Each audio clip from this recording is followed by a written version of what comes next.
Dahil sa epekto sa kabuhayan ng mga residenteng nasa Fisher Folk sector, isinailalim na sa state of calamity ang bayan ng Mercedes sa Camarines Norte dahil sa patuloy na epekto ng shoreline at amihan sa naturang bayan. Ayon sa lokal na pamahalaan ng Mercedes, umabot na sa mahigit 5,000 mga registered fishermen ang hindi pa rin makalaot at makapangisda dahil sa matataas pa rin ang mga alon sa dagat dala ng hanging amihan. Halos lahat na rin ng barangay sa nasabing bayan ay apektado na ang pamumuhay kung saan pinakamarami dito ay mula sa barangay Manggisok, San Roque at Caringo.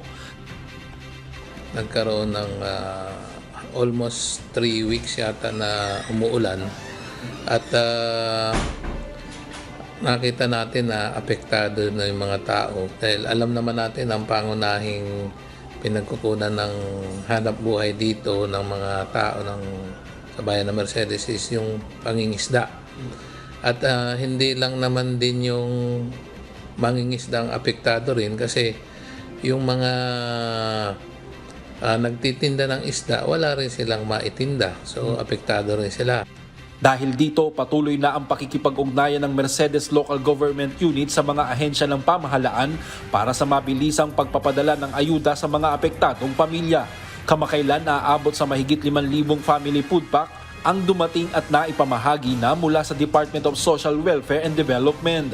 Patuloy din ang pakikipag-ugnayan ng Mercedes LGU sa National Food Authority o NFA para sa mga bigas na ipamamahagi sa mga residenteng naapektuhan ng pamumuhay. Yun na po yung next step, mag-relief distribution. Kung maging okay na po yung mga po natin, yung processes, nakapag-request, mag-reply na po ang NFA. So, sa pagkakaalam ko ngayon, kung agad-agad po after maging okay, ma-schedule lang po tayo ng relief operation. This December, okay na din po. Samantala, humingi naman ng pangunawa ang alkalde ng naturang bayan dahil sa pagkakaroon ng kaunting delay sa pagdating ng ayuda.